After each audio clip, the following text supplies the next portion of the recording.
Par une chaude après-midi à Ouagadougou, Ibrahim Traoré examinait un dossier sur son bureau. Il contenait les noms de 17 officiers, des numéros de comptes étrangers, des messages cryptés et un plan de coup d'État. Depuis 60 jours, son équipe de renseignement collectait des preuves, enregistrait des conversations et documentait comment des agents étrangers tentaient de prendre le contrôle du Burkina Faso. Traoré consulta sa montre. Les conspirateurs prévoyaient d'agir à cet instant précis, mais ce qui les attendait n'était pas des balles, mais des menottes. Depuis la fenêtre du palais présidentiel, Traoré observa le soleil se coucher à l'horizon. Le ciel rouge sang semblait annoncer la tempête imminente. Il croisa les mains dans le dos et prit une profonde inspiration. Les trahisons n'étaient pas nouvelles pour lui depuis son arrivée au pouvoir. Les interventions occidentales n'avaient jamais cessé. « Sommes-nous prêts, capitaine Konaté ?» demanda-t-il sans hausser la voix. « Oui, monsieur le président », répondit son fidèle chef du renseignement, debout à ses côtés. « Toutes les unités sont en position. Aucun traître n'échappera. » L'air dans la pièce semblait lourd, chargé du poids des événements à venir. Le capitaine Konaté était aux côtés de Traoré depuis le début, l'un des rares hommes en qui il avait une confiance absolue. Traoré retourna à son bureau et lança un enregistrement audio. Bien que difficile à écouter, il en connaissait chaque mot par cœur.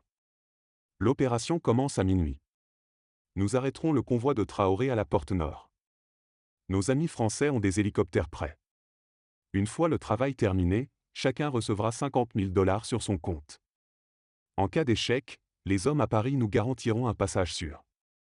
La voix était celle du colonel Dio, un camarade qui avait combattu à ses côtés pendant 10 ans contre les terroristes. Aujourd'hui, il était prêt à vendre son pays pour de l'argent étranger.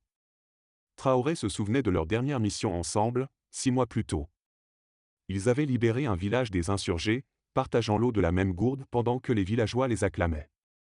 Dio semblait alors si sincère.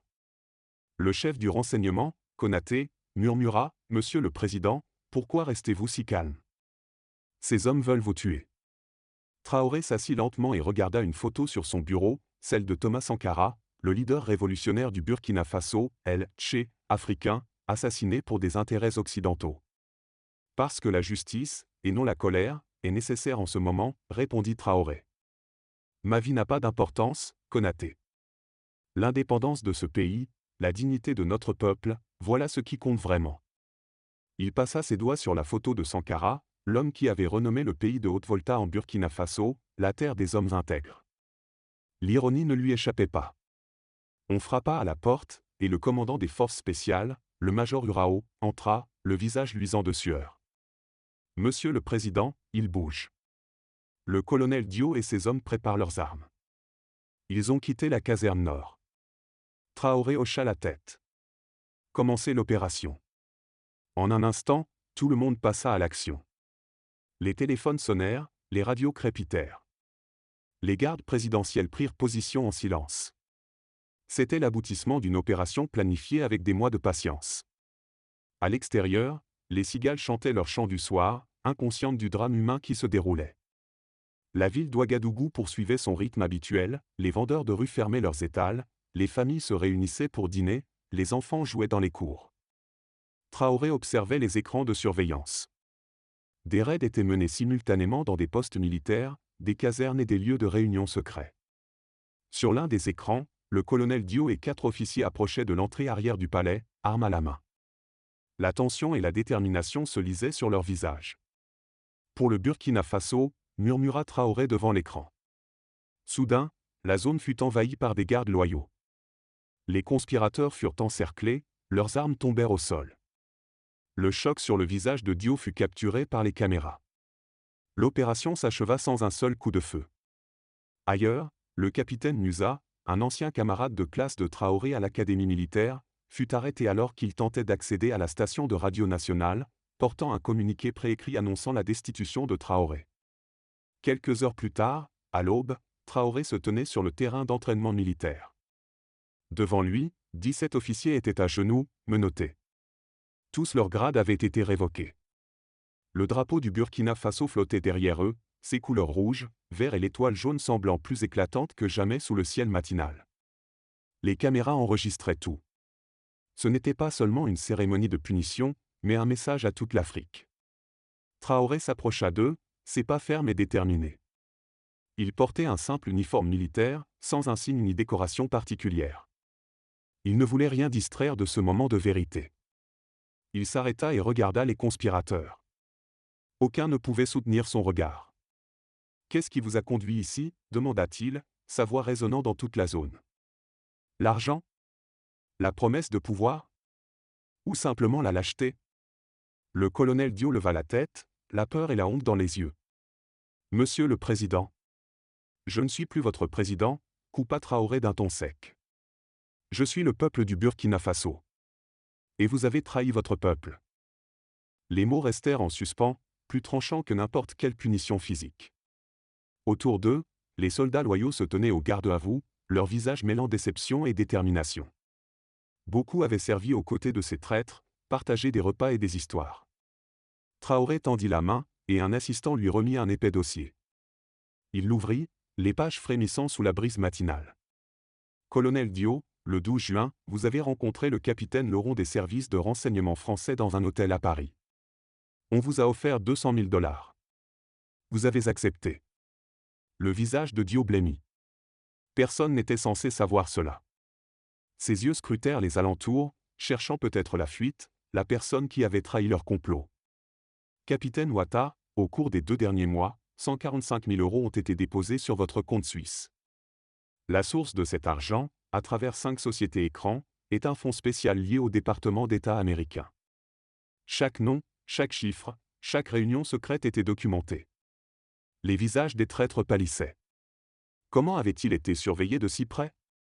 Traoré poursuivit, exposant méthodiquement chaque conspiration, chaque trahison. Il ferma le dossier et se tourna vers la foule, soldats, journalistes et des millions de Burkinabés regardant la diffusion en direct. Les caméras capturaient son visage, calme et résolu, un leader confronté au cancer au sein de ses propres rangs. « Regardez, mes amis, dit-il en haussant la voix. Ce sont les outils de ceux qui veulent continuer à exploiter l'Afrique. Nos frères, nos fils, achetés avec de l'argent, manipulés par la peur, utilisés pour des intérêts étrangers. » Des voix de colère s'élevèrent de la foule. Des mères, qui avaient envoyé leurs fils à l'armée avec fierté, pleuraient désormais face à cette trahison. Des vétérans, marqués par les cicatrices des combats pour l'indépendance, secouaient la tête, incrédules. Traoré leva la main, et un silence s'installa. Mais aujourd'hui, nous envoyons un message à eux et à leurs maîtres. Le Burkina Faso n'est pas à vendre. La dignité de l'Afrique n'est pas négociable, et la trahison a toujours un prix. Le soleil était maintenant au zénith, illuminant les visages en sueur des soldats. Les vagues de chaleur montaient du terrain de parade, mais personne ne bougeait, captivé par le drame qui se déroulait. Traoré s'approcha des conspirateurs. Certains tressaillirent, s'attendant peut-être à une punition physique. Au lieu de cela, il parla d'une voix si douce que les micros la captèrent à peine. « Nous ne vous tuerons pas, dit-il, car nous ne sommes pas comme eux. La justice est plus précieuse que la vengeance. » Les mots semblèrent déconcerter les traîtres.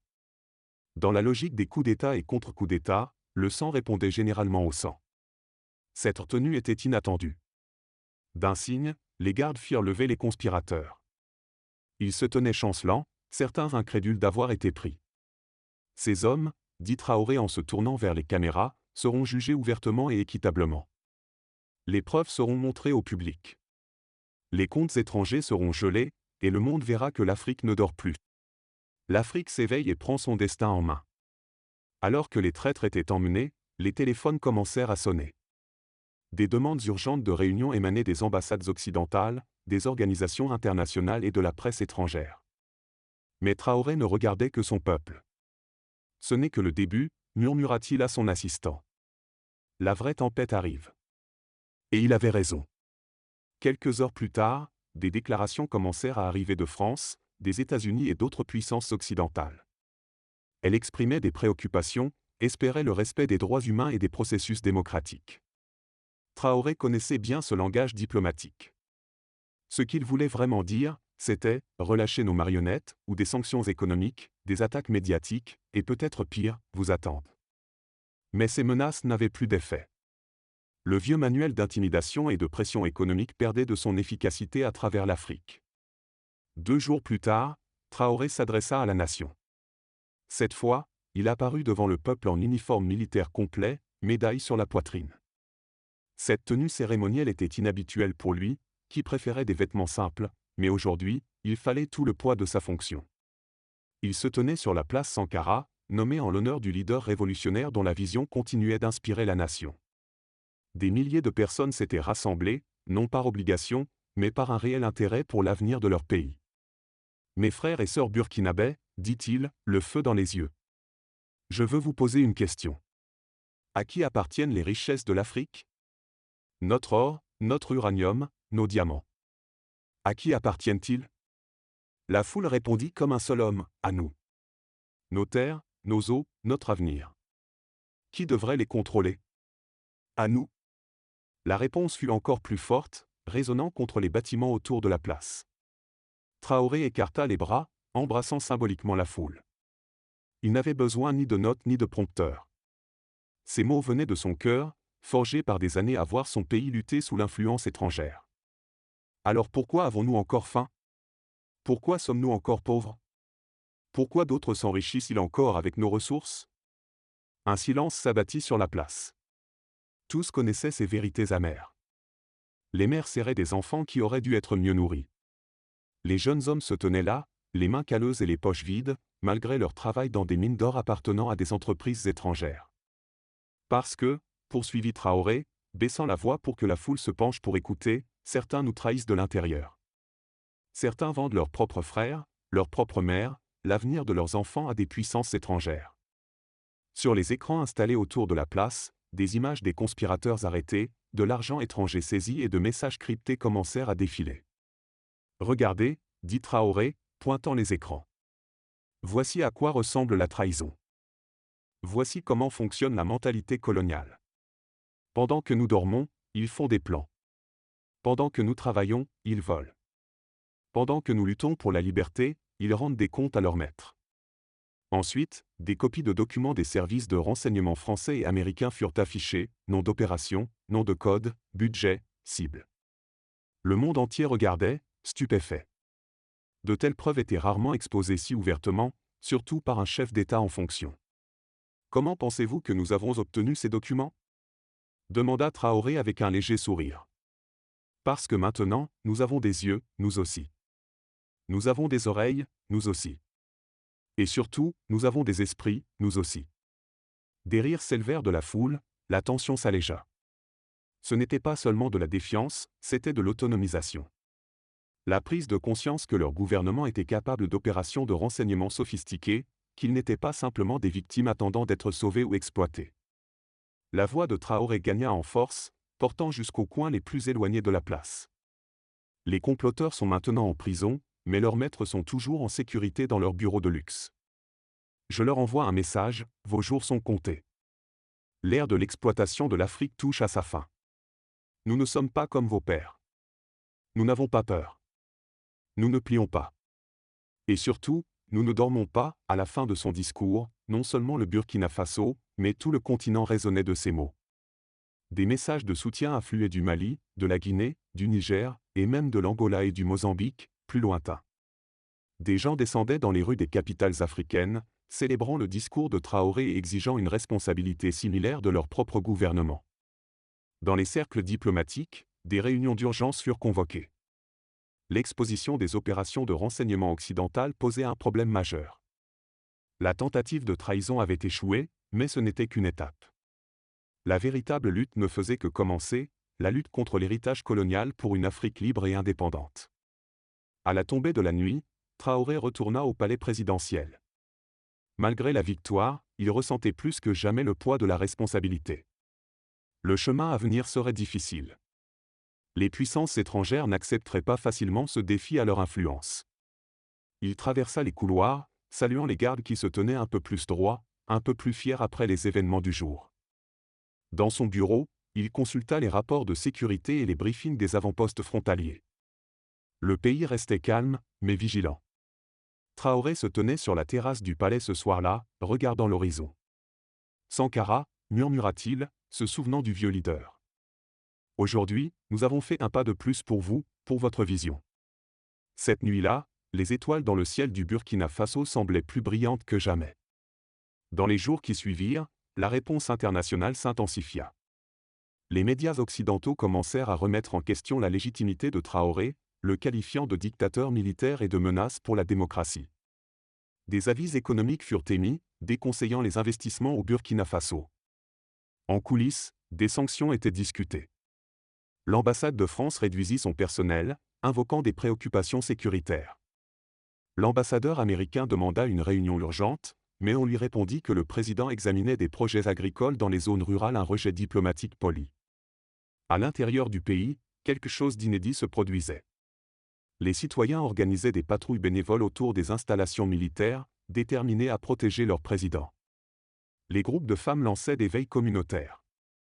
Les étudiants universitaires formaient des brigades d'information pour contrer la propagande étrangère. Dans les marchés, les cafés, les bus et les foyers, les gens parlaient ouvertement du colonialisme, de l'exploitation économique et de la souveraineté. Une semaine après le coup d'État manqué, Ibrahim Traoré fit un autre geste audacieux. Il convoqua une conférence de presse, invitant des journalistes du monde entier. Les reporters occidentaux s'attendaient à des excuses, peut-être un adoucissement de sa position après des jours de pression internationale. La conférence eut lieu dans le bâtiment de l'Assemblée nationale, une structure construite à l'époque coloniale, mais désormais dédiée à la démocratie africaine. Les correspondants étrangers s'installèrent, carnets prêts, caméras en marche. Au lieu de reculer, Traoré apporta des boîtes de preuves, registres financiers, journaux de communication, armes avec des numéros de série traçables à des fabricants européens. Il expliqua étape par étape comment le coup d'État avait été orchestré depuis l'étranger. Ce ne sont pas des accusations, dit-il calmement. Ce sont des faits, et les faits ne peuvent être ni sanctionnés ni mis sous embargo. Une journaliste de la BBC leva la main. Monsieur le Président, la France nie toute implication dans ces prétendues tentatives de coup d'État. Que répondez-vous? Traoré esquissa un sourire. Bien sûr, il nie. Mais les signatures sur ces documents appartiennent à des officiels de leur gouvernement. Les flux financiers mènent à leur banque. Les armes portent leur marque de fabrication. Dois-je croire leurs paroles ou les preuves? Les preuves étaient accablantes. Des photos montraient des officiels occidentaux rencontrant les conspirateurs. Des virements bancaires reliaient des gouvernements étrangers à la tentative de coup d'État. Le monde regardait, stupéfait, alors que des décennies d'opérations secrètes étaient exposées en plein jour. Un reporter d'Al Jazeera demanda « Vous déclarez-vous anti-occidental, Monsieur le Président ? Est-ce un virage vers d'autres puissances mondiales ? » Nous ne sommes pas anti-Occident, clarifia Traoré. Nous sommes pro-Afrique. Nous voulons des partenaires, pas des maîtres. Des investisseurs, pas des exploiteurs. Des amis, pas des ombres coloniales. À la fin de la conférence, le récit avait changé. Les questions étaient désormais dirigées vers les gouvernements occidentaux, et non vers Traoré. Les retombées transformèrent non seulement le Burkina Faso, mais envoyèrent des ondes de choc à travers le continent. Les jeunes leaders des pays voisins commencèrent à s'exprimer plus audacieusement. Les citoyens exigèrent de la transparence dans les contrats miniers et les accords étrangers. Ibrahim Traoré, autrefois considéré comme un simple militaire, était devenu le symbole d'un nouvel éveil africain. Pas par des discours grandiloquents ou des slogans révolutionnaires, mais par quelque chose de plus puissant, la simple exposition de la vérité. Dans les semaines qui suivirent, l'économie fit face à des défis, comme prévu. Certaines entreprises étrangères retirèrent leurs investissements. Les coûts d'importation augmentèrent alors que les partenaires commerciaux traditionnels imposaient des barrières subtiles. Mais de nouveaux partenariats se formèrent également. Les nations africaines intensifièrent leurs échanges entre elles, réduisant leur dépendance envers les anciennes puissances coloniales. Quant aux conspirateurs, ils furent jugés comme promis, procès publics, observateurs internationaux, procédures équitables. Le système que Traoré construisait n'était pas basé sur la vengeance, mais sur la responsabilité. 3 mois après le coup d'État manqué, Ibrahim Traoré visita un petit village près de la frontière avec le Mali. Sans entourage ni presse, juste un leader voulant se connecter avec son peuple. Sous un immense baobab, les anciens se réunirent pour l'accueillir. « Mon fils, dit une vieille femme, prenant ses mains dans les siennes, nous avons vécu sous de nombreux leaders, de nombreuses promesses, mais vous nous avez apporté quelque chose de différent. Vous nous avez apporté la vérité. » Traoré s'assit avec eux, écoutant leurs préoccupations, pénurie d'eau, fournitures scolaires, besoins médicaux. Ces problèmes étaient bien réels, loin des jeux d'échecs géopolitiques joués dans les capitales étrangères. Un jeune garçon s'approcha timidement, tenant un dessin fait main. Il représentait Traoré debout, droit, avec les mots « Burkina Faso pour toujours » écrits soigneusement en dessous. « Comment vous appelez-vous » demanda-t-il à l'enfant. « Thomas » répondit le garçon. D'après Sankara. Ce soir-là, alors que Traoré se préparait à retourner à la capitale, son téléphone sonna. C'était le capitaine Konaté, son chef du renseignement. « Monsieur le Président, nous avons intercepté de nouvelles communications. Ils n'ont pas abandonné. De nouveaux agents sont entrés dans le pays. De nouveaux plans sont en cours. » Traoré n'était pas surpris. Il savait que cette lutte durerait des années, peut-être des décennies. Les forces opposées à la souveraineté africaine étaient patientes et ingénieuses.